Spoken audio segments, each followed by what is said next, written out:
So, when I was first asked to give this talk on evangelization and spreading the faith, one of the very first things that popped into my head was the impact that other people who are dedicated to their faith can have in our lives.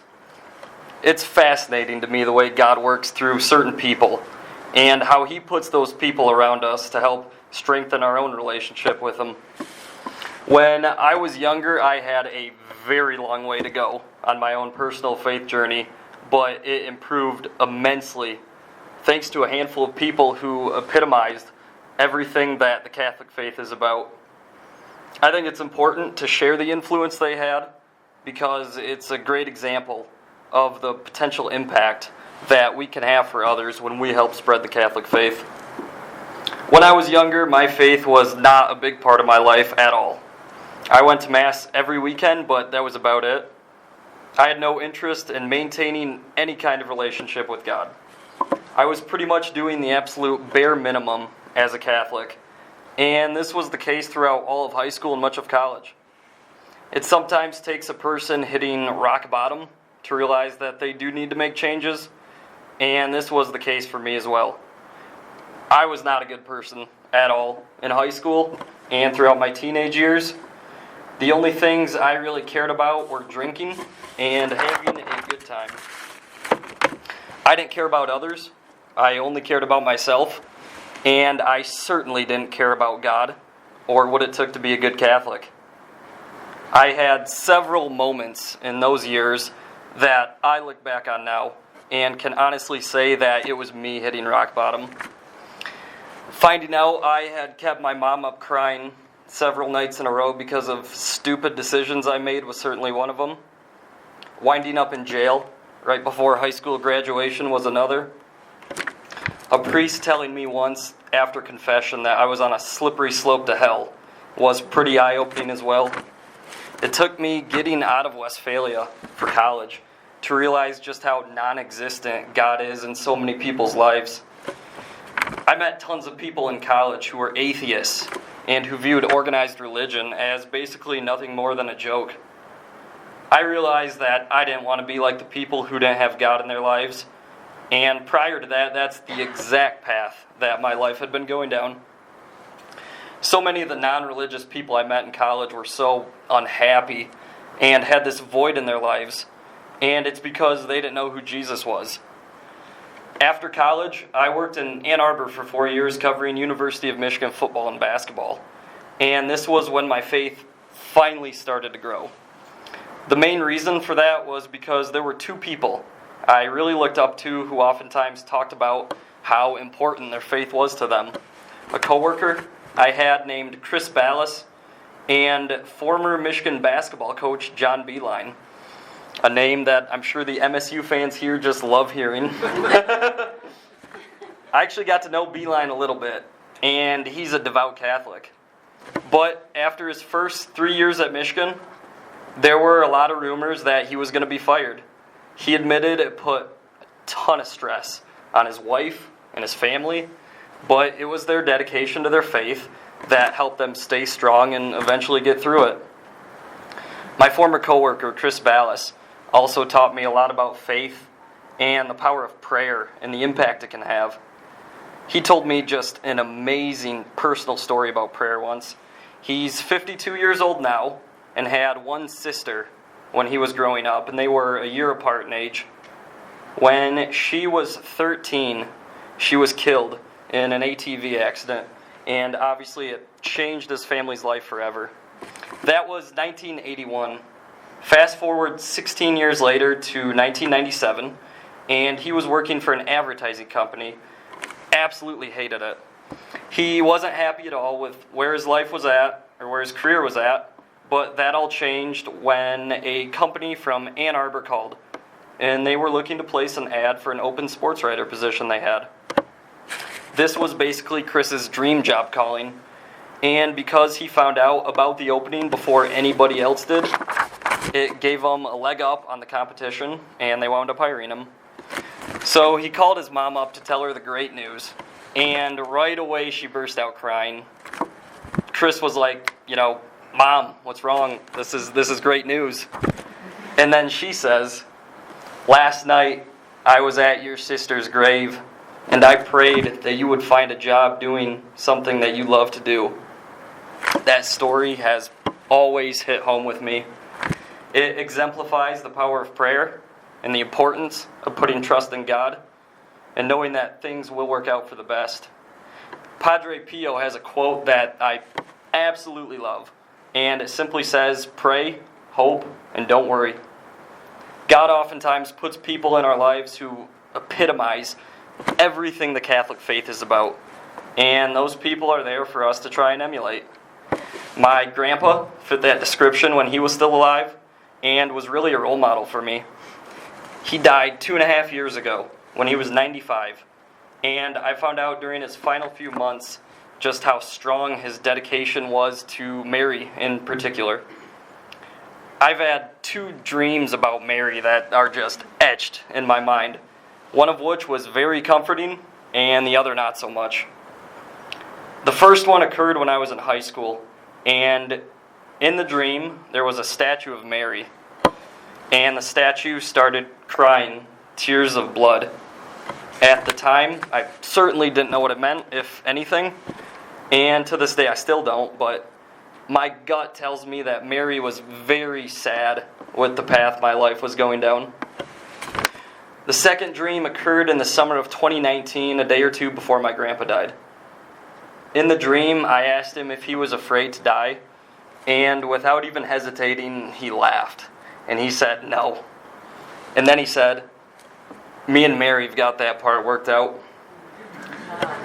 Right after he said that, in the dream, there was Mary, holding a sign in her hands that simply said, "Welcome." I don't believe for 1 second that a dream like that is a coincidence or just happens for no reason. Even though I was obviously very sad when he died, it provided so much comfort and solace knowing that he was in a good place and that Mary was taking care of him. His dedication to his faith, and my grandma's too for that matter, had such a big impact on my life and my parents' lives. Honestly, our family was lucky to even have known him. In the early 1940s, he was drafted to fight in World War II. They put him on a ship that was headed to Japan to fight in the war. And at the last minute, he and a handful of others were asked to get off because they had too many people on board. If he would have stayed on that ship and gone to Japan, odds are he never would have come home again. I truly believe that God had a plan for him and kept him alive in order to help spread the Catholic faith to his family.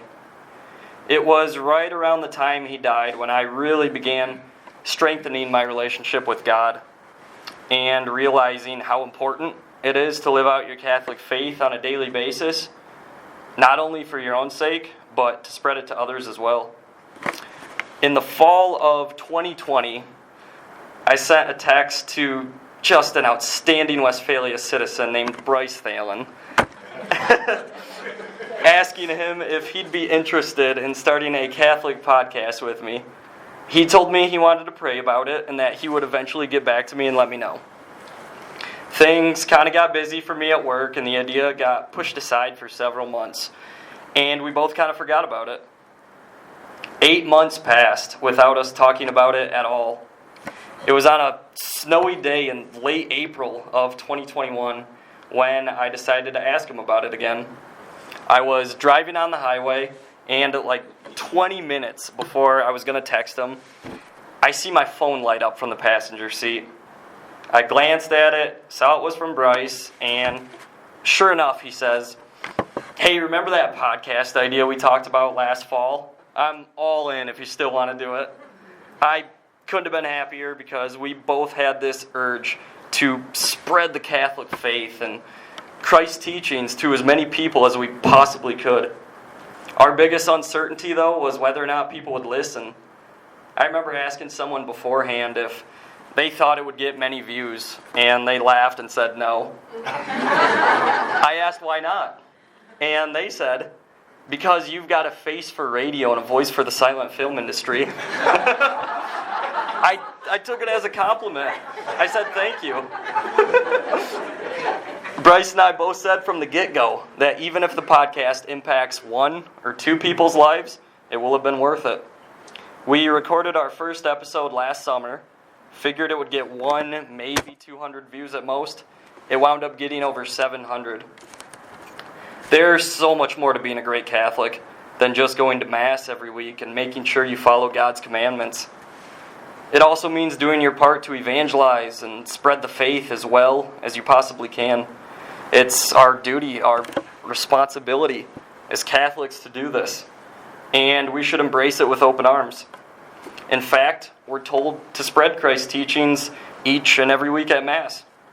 After the final blessing, the priest or deacon usually ends things by saying, "Go and announce the gospel of the Lord." The word Mass itself comes from the Latin word missa, which is derived from the Latin word mitter, which means to send. This is also the root of the English word mission, because that's exactly what we're called to do. Embark on a mission to tell others about Christ's word, and that mission begins each week when we walk out of that church. At Mass, we also make a small cross on our forehead, lips, and heart right before the gospel is read. This is so God will be present in our minds, our words when we share His teachings, and in our hearts so that we can know and serve Him better.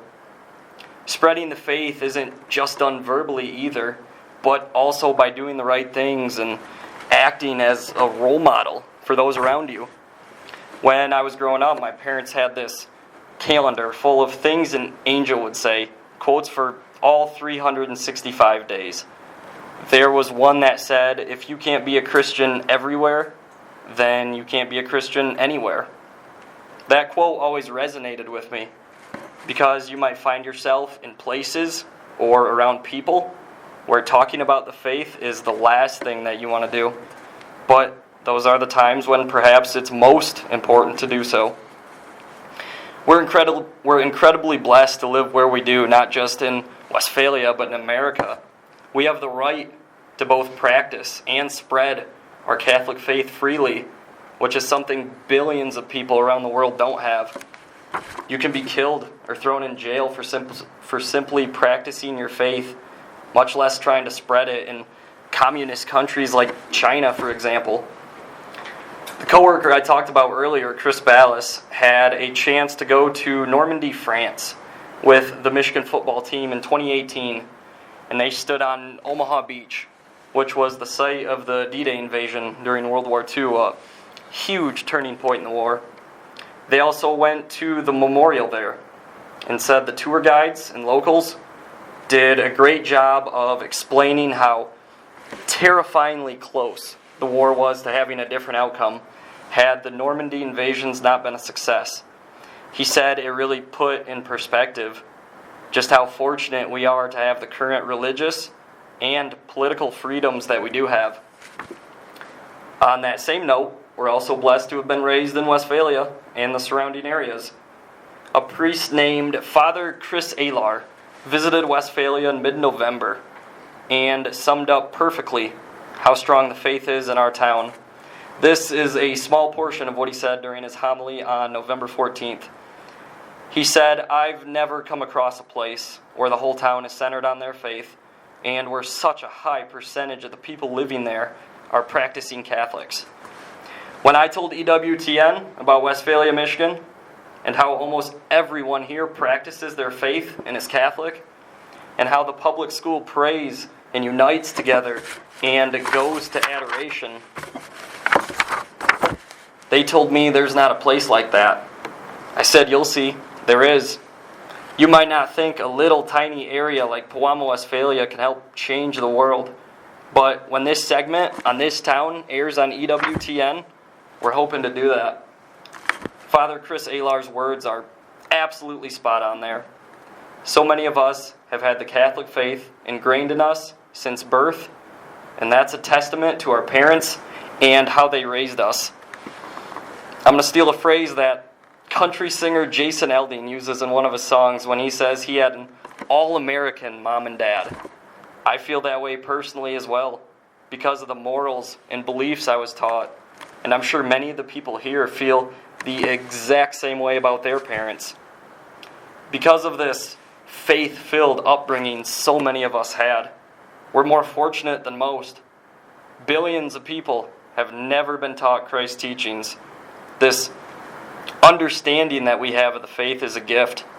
The bar has been set incredibly high for us, but that's not to be seen as a burden, but instead as a great privilege. Luke chapter 12, verse 48 says, "To whom much is given, much will be required." We've been given great knowledge about Catholicism, and we have the ability to teach it to others. Now it's up to us to actually go and do so. When the Declaration of Independence was written in 1776, a line was included to specify who must take action if the newfound government were to go astray. In layman's terms, the line says, those who have the ability to take action have the responsibility to take action. That line applies to us as Catholics. The world has gone astray, so to speak, and now it's our responsibility to spread Christ and help straighten the world out. People today need to hear God's words, perhaps more than ever before. I've known a lot of people who don't think Satan is real. If someone doesn't think he's real, take a look at what's going on around the world today. All the twisted beliefs that are out there, the constant promotion of gay marriage and transgenderism, and the fall of the family structure as a result, all the various forms of contraception, and perhaps worst of all, the legality of abortion. All this malice and evil got me thinking about sin in general and how much it must pain God to see what is happening. Obviously, nobody's perfect, but we should nevertheless set our own standards extremely high, and the goal should try to be perfect when it comes to eliminating sin. If we go out and tell others about Christ, but then lead a life of constant sin at the same time, what kind of example does that set? Father Mike Schmitz once explained in one of his homilies how on New Year's Eve, one year in the early 1900s, Jesus showed Sister Faustina a glimpse of all the sins that were happening in the world at that exact moment. She only saw what had to be a horrible scene for an instant, because she said it was all she could take in order not to have her heart break in her chest. After seeing this, she said to Jesus, "How can you still love us?" The brief pleasure and temporary quote-unquote happiness that sins provide are nothing but a slap in the face to God after He has loved us constantly and done so much for us. When they nailed Jesus to the cross in the 2004 movie, The Passion of the Christ, it's Mel Gibson's actual hand that pounds that first nail in. This signifies how He and all of humanity are responsible for Christ's death. Every time we sin, we nail Jesus to the cross. This is why it's so important to remember all the blessings that God has given us. So many of us are blessed with great homes, great families, we have good jobs, we're in good financial situations, most of us have good health. When taking all this into account, spreading the Catholic faith is the least that we can do in return for Christ. This past August, we were preparing for a new school year at the Well, the high school CCD program in town.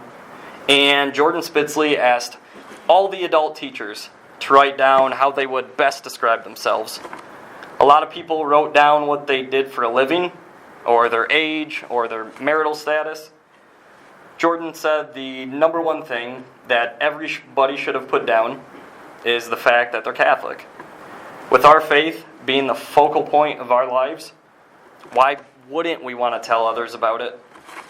There are so many Bible verses where Jesus talks about the importance of evangelization. Become fishers of men is a popular phrase he uses. Matthew chapter 9, verse 37 says, "The harvest is plentiful, but the workers are few." There are people everywhere who are so ready to believe in Christ, and hear his words, but nobody's told it to them yet. It's up to us to make sure that they hear it. Jesus points out in that verse how the workers are few. This is why it's such a noble act for the missionaries and evangelists everywhere who take it upon themselves to spread the faith. There's obviously a lot of well-known people throughout history who have taught Christ's words, but to me, one of the most inspiring and influential came from a 4-year-old boy named Colton Burpo. They actually made a movie about him. Some of you may already know this story. In the spring of 2003 in Nebraska, Colton was a 3-year-old boy who suffered a burst appendix and almost died.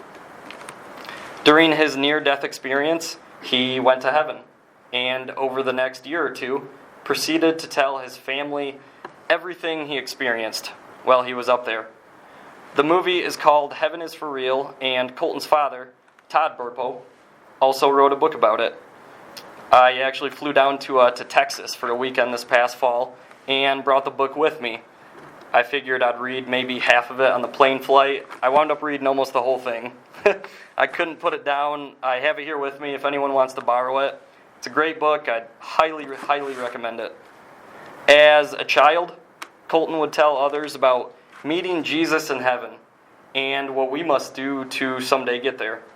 He basically acts as a messenger for Christ here on earth. There are countless examples in both the book and the movie of how Colton helps people strengthen their faith, but there's one experience in particular he has in heaven that helps strengthen even his own family's trust in God immensely. There's a scene toward the end of the movie where 4-year-old Colton walks up to his mom, Sonia, and just completely out of the blue says, "Mom, did you know that I have a sister?" At this point in time, their family consisted of 4 people, the 2 parents, Todd and Sonia Burpo, and then their 2 young kids, Colton and Cassie Burpo. Sonia's like, "Well, Colton, of course I know you have a sister. Cassie's your sister." And then Colton says, "Did you know that I have another sister?" And Sonia's like, "Colton, who told you that?"